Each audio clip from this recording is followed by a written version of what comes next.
In China, there's a saying, you won't be considered a great person until you've been to the Great Wall. Well, I visited the wall last year while I was in China.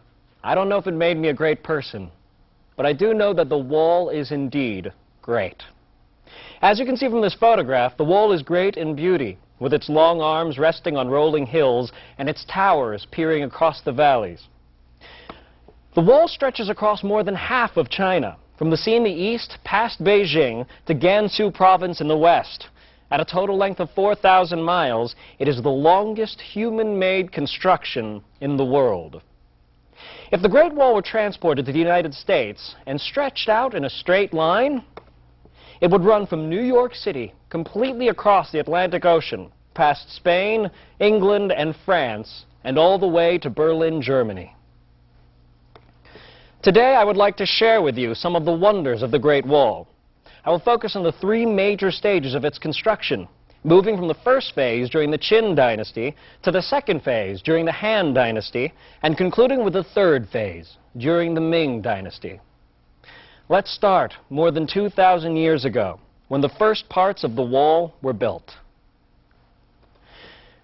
The beginning of the Great Wall as we know it dates to 221 BC, when Emperor Qin Shi Huang ordered his top general to lead 300,000 soldiers in rebuilding and connecting separate old walls that had been built by princes of warring states.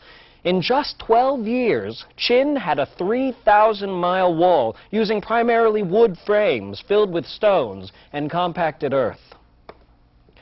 While the wall proved effective in keeping out the tribes who threatened to invade China from the north, it created dissent within China. According to Arthur Waldron's The Great Wall of China, From History to Myth, ditches on the roadside were filled with corpses of men who had been forced into construction of the Great Wall. Compelled into hard labor and burdened by heavy taxes to finance the project, the people grew unhappy, and a year after Qin's death, the peasants revolted. While the wall stood, the empire collapsed. The second major period of construction for the Great Wall occurred during the Han dynasty, which lasted from 206 BC to 220 AD. Emperor Wu Di ordered expansion of the existing wall to protect land won when his armies defeated the northern tribes. Workers added 300 miles to existing wall.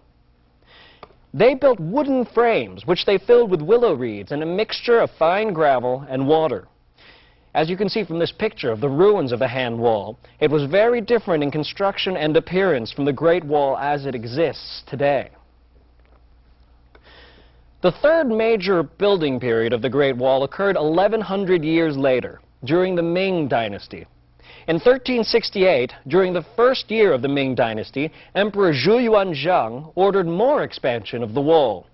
Subsequent Ming emperors strengthened and extended the wall further until it reached its current length. Builders of the Ming Wall made three important architectural advancements, which resulted in the distinctive features of the wall as it exists today.